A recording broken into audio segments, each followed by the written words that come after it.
Hello दोस्तों, तो कैसे हो आप सभी। तो यार आज आप लोगों को मैं बिल्कुल फ्री ऑफ कॉस्ट अपना पूरा सेटअप बिल्कुल फ्री में देना चाहता हूँ। और ट्रेडिंग के अंदर जो जो आप लोगों ने गलतियाँ की है या कुछ भी किया है, आप उन सबको आज भूल जाओ और आज मेरा पूरा सेटअप आज बिल्कुल फ्री में ले लो आप लोग। मैं आप लोगों को अपना पूरा सेटअप दे रहा हूँ। इस तरीके से एक कॉपी और पेन ले लो फटाफट। आपको मैं पूरा सेटअप देने वाला हूँ, आपको ट्रेडिंग करनी कैसे है, कैसे आपको सेटअप लगाना है। और इस ट्रेडिंग को करने के लिए आपको सिर्फ और सिर्फ 1 लाख का कैपिटल चाहिए, बस 1 लाख का कैपिटल। मैं आपको पूरा ट्रेडिंग सेटअप समझाता हूँ। जब आप ये ट्रेडिंग सेटअप समझ जाएंगे उसके बाद आप अपने कैपिटल को बढ़ा लेना, जितने गुना बढ़ाना है आपको, उसके बाद आपको कोई प्रॉब्लम नहीं होगी। लेकिन इस सेटअप को पूरा का पूरा पेज पे उतार लो। अभी मैं आपको बताने जा रहा हूँ कि सेटअप क्या है। जो भी मेरे चैनल पे नया है पहले वो सब्सक्राइब कर लेना, ठीक है। और इस वीडियो को आप 10 बार देखना, 5 बार देखना, 6 बार देखना, जितनी बार आपको समझ में आया उसको बार बार देखना। आपको करना क्या है, सबसे पहले नोट डाउन कर लो हमारा सेटअप क्या है। सबसे पहले मैं आपको 3 चीज बता दूं। 3 दिन आपको ट्रेड नहीं करना। वो 3 दिन कौन से हैं? सबसे पहला दिन जब भी 920 आपकी बहुत बड़ी बने, मतलब 920 का मतलब है 5 मिनट का आपको चार्ट लगाना है, 5 मिनट पे हमेशा काम करना है। जब भी 9:20 की कैंडल का हाई और लो मार्क करो, अगर वो कैंडल 160 पॉइंट की है तो आपको ट्रेड 130 पॉइंट की कैंडल तक आपको ट्रेड करना है। 130 के बाद अगर बड़ी बन रही है तो आपको उस दिन ट्रेड नहीं करना। और आप बैक टेस्ट भी करके देख लेना, आप देखोगे कि उस दिन मार्केट या तो बहुत ज्यादा ट्रैपिंग कर रही है या साइडवेज रहेगी, ठीक है। तो आपको 920 130 पॉइंट से ज्यादा बने तो आपको ट्रेड नहीं करना है। आप उसमें जाके आप उसमें रेंज नापने का एक वो इंडिकेटर आता है, उससे आप रेंज नाप सकते हो कितनी कैंडल कौन सी बड़ी है। आपको उस दिन ट्रेड बिल्कुल भी नहीं करना, इसको आप हटा दो। सपोर्ट रेजिस्टेंस आपको पता ही होगा, ये आपको मार्केट में अपने चार्ट के ऊपर हमेशा लगा के रखना है और हमेशा लगा के रखना है, ठीक है। कैंडल स्टिक के बारे में आपको पता है, मैं आपको सिर्फ आज बताने वाला हूँ कि आपको ट्रेडिंग करनी कैसे है, ठीक है। तो सबसे पहले तो आपको 9:20 की कैंडल 130 पॉइंट की अगर बने तो आपका उसको हाई लो बाक करना है। और जितनी 920 की छोटी कैंडल आपको बनेगी उतने बड़े मूव्स आपको इंट्राडे में मिलने वाले हैं, आप हमेशा ध्यान रखना। और मैं ट्रेडिंग का जो ये सेटअप बताने वाला हूँ ये निफ्टी और बैंक निफ्टी में आपको काम आने वाला है। निफ्टी में अलग बताऊंगा, बैंक निफ्टी में अलग बनाऊंगा। वीडियो में पूरा बने रहना और आप नोट कॉपी और पेन जरूर लेकर रख लेना, ठीक है। सेटअप मैं आपको बिल्कुल फ्री में देने वाला हूँ और दे रहा हूँ। आपको 920 का हाई और लो मार्क कर लेना है, ठीक है। आपने मार्क कर लिया। मार्केट में कैंडल्स ने मान लो कि ऊपर की तरफ ब्रेकआउट दिया। जैसी मार्केट ने 920 का ऊपर ब्रेकआउट दिया और कैंडल क्लोज होगी, हमेशा एक बात याद रखना, कैंडल क्लोज होने के बाद ही ट्रेड करने हैं। एक बात और आपको बता दूं, 920 को क्रॉस करने वाली कैंडल भी अगर बहुत बड़ी बन गई तो आपको ट्रेड नहीं करना है, ठीक है।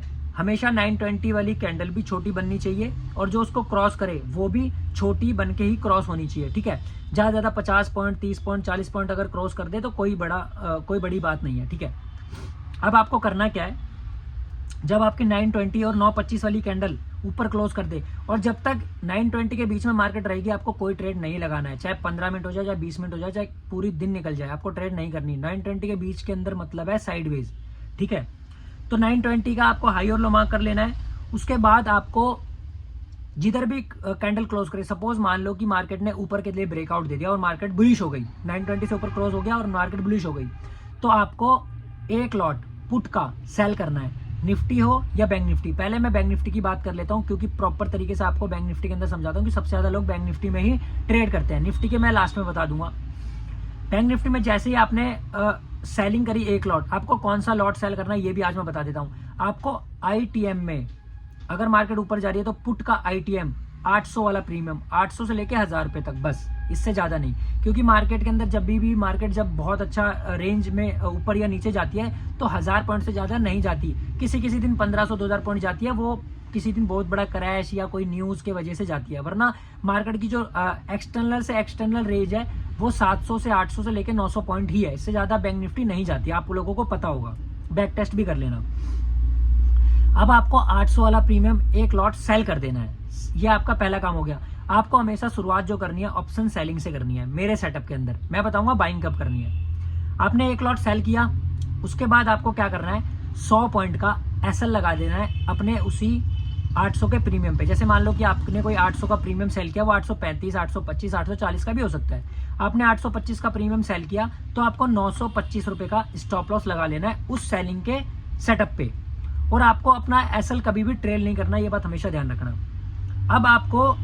अब आप मान लो कि मार्केट आपकी रेंज में जा रही है, मान लो मार्केट आराम से ऊपर जा रही है, ठीक है, मार्केट ऊपर जा रही है, तो आपको जो अपनी ट्रेड जो एग्जिट करनी है वो करनी है 1:50 पे, 1:50 पे आपको एग्जिट करनी है। और जो भी मैं आज ये आपको बातें बता रहा हूँ ये आप सारी की सारी जाके बैक टेस्ट कर लेना। अगर आपको कुछ भी गलत लगा तो कमेंट में बता देना, मैं उसका सोल्यूशन भी आप लोगों को बता दूंगा, ठीक है। आपको अपनी ट्रेड कब काटनी है? 1:55 पे। ये आपकी सेलिंग की ट्रेड चल रही है अभी, फर्स्ट ट्रेड। और आपको मैं बता दूं, आपको एक दिन में 3 ही ट्रेड लेने हैं बस, 3 ट्रेड और बस। और 3 ट्रेड कैसे और कब लेने हैं मैं भी आपको बता रहा हूँ, सारी बातें बताऊंगा, इस पूरी वीडियो के अंदर बने रहना बस। अब आपका जो सेलिंग का ट्रेड है वो प्रॉपर मान लो ऊपर जा रहा है आराम से, कोई दिक्कत नहीं है आपको एसएल ट्रेड नहीं करना। अब आपका जो वो 800 का प्रीमियम आपने बेचा है 825 का, वो घटते रहेगा। पहले 725 होगा, फिर 625, फिर 325, 400, ऐसे वो घटता रहेगा। और आपको 1:55 पे अपनी पोजीशन को काट के अपना प्रॉफिट बुक कर लेना है, ठीक है। ये तो हो गया फर्स्ट ट्रेड के अंदर प्रॉफिट। अब सपोज कि मार्केट में आपको मार्केट ने दिखाया कि मैं बुलिश की तरफ जा रही हूँ और आपने पुट बेचा और गलती से आपका ऐसे नीचे मार्केट आके 100 पॉइंट का एसएल लग गया। जैसे कि मान लो मैं एक बता देता हूँ आपको, जैसे मार्केट यहाँ पे खुली और ऐसे गई और ऐसे आके ऐसे नीचे करके यहाँ पे आपका एसएल जो है यहाँ पे लग गया। अब आपको यहाँ पे क्या करना है, आपने यहाँ पे 1 लॉट बेचा था, सपोज 1 लॉट बेचा था, ठीक है, 1 लॉट बेचा था। अब यहाँ पे आपको क्या करना है, 10 लॉट बाय करने हैं, बाइंग करना है अब आपको। और प्रीमियम हमेशा आप लोग आईटीएम ही खरीदें या फिर एटीएम, बस एटीएम और आईटीएम ही बाइंग करनी है।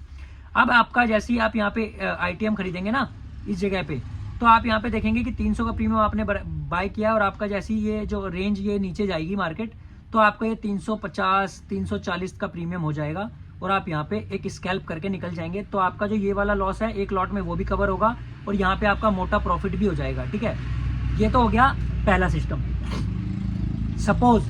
सपोज मार्केट ने आपका इस तरीके से एसएल लिया, ऐसे नीचे आई और फिर यहाँ से ऐसे मुड़ गई, तो आपकी अब ये जो सेकंड ट्रेड है इसमें आपको 4 से 5% का जो एसएल लेना है और आपको ये वाली जो ट्रेड करनी है ये आपको बड़ी कैपिटल से करनी है। थर्ड ट्रेड बोलता हूँ मैं इसको, ये आपकी तीसरी ट्रेड हो गई यहाँ पे।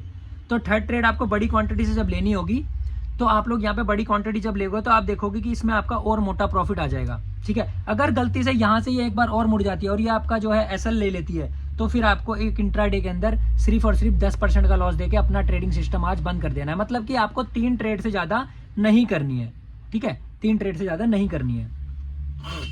कुछ बातें बता देता हूं आपको, जैसे कि आपका फर्स्ट ट्रेड में प्रॉफिट हो जाए या सेकंड ट्रेड में प्रॉफिट हो जाए या थर्ड ट्रेड में प्रॉफिट हो जाए, आपको उसके बाद होप ट्रेड नहीं करनी, अपना लैपटॉप या सिस्टम बंद कर देना है, ठीक है। एक दिन में आपको 3 ही ट्रेड करना है, इससे ज्यादा ट्रेड नहीं करने। अपना स्टॉप लॉस आपको कभी नहीं हटाना। अगर आपने कोई 100 पॉइंट का एसएल लगा रखा है पहले सिस्टम में, पहले सेलिंग के अंदर, तो आपको अपना एसएल कभी नहीं हटाना। और हमेशा जब भी मार्केट आपका एसएल लेने के बाद आपको प्रॉफिट नहीं दे रही, अगर वो मुड़ गई है, तो आपको वहां पर कट कर देना अपनी पोजीशन को, ठीक है। मतलब इंट्राडे के अंदर आपको 10% का ही रिस्क लेना है। मतलब 1 लाख पे अगर आपका 10,000 रुपये का लॉस हो गया तीसरी ट्रेड करने तक, 3 ट्रेड करने तक, तो आपको उस दिन ट्रेड नहीं करना, अपना सिस्टम बिल्कुल बंद कर देना है, ठीक है। और आप लोगों को बता दूं, आपकी फर्स्ट ट्रेड अगर कंटिन्यूसली चल रही हो तो 12 बजे के बाद आपको ऑप्शन बाइंग नहीं करनी। मतलब कि समझ लो कि जैसे कि आपने कोई ट्रेड सेलिंग करी, मान लो पुट आपने बेचा, पी बेच दिया, मार्केट ऊपर जा रही है और सपोज 12 बज गए हैं और आपका 12 बजे के बाद नीचे आके स्टॉप लॉस लग रहा है, तो आपको ऑप्शन बाइंग अवॉइड करनी है। ऑप्शन बाइंग आपको उस दिन नहीं करनी, उस दिन आपको प्रॉपर चुपचाप एसएल लेना है और शांति से बैठ जाना है। क्योंकि मार्केट अगर 12 बजे के बाद एसएल 12 बजे के बाद ऑप्शन बाइंग में आप लोगों को इसलिए मना कर रहा हूँ क्योंकि 12 बजे के बाद मार्केट बहुत ही ज़्यादा ट्रैपिंग हो जाती है और आपने बहुत अच्छा देखा होगा कि वहाँ पर स्पाइक्स बहुत ज़्यादा आती हैं। तो 12 बजे के बाद कभी भी आपको ऑप्शन बाइंग नहीं करनी, क्योंकि मार्केट को अगर कोई रेंज पकड़नी है या उसको ऊपर या नीचे जाना है तो वो इंट्राडे के अंदर ही, मतलब सुबह ही 9:15 के 9:20 के बाद से वो अपनी रेंज बनाना शुरू कर देती है।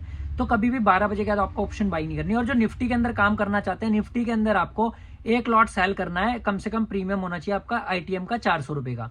जब आप 1 लॉट सेल करेंगे तो आपको एसएल लगाना है सिर्फ 50 पॉइंट का, और जब आपका 50 पॉइंट का एसएल टूट जाए तो आपको 10 लॉट से बाय करना है। 1 लॉट आपको सेल करना है, 50 लॉट आपको बाय करना है, 10 लॉट आपको बाय करना है। आप देखोगे कि आपका हर दिन एक अच्छा प्रॉफिट आता जाएगा। और आप इस चीज को चार्ट के ऊपर जाके अपना बैक टेस्ट कर लो, ठीक है।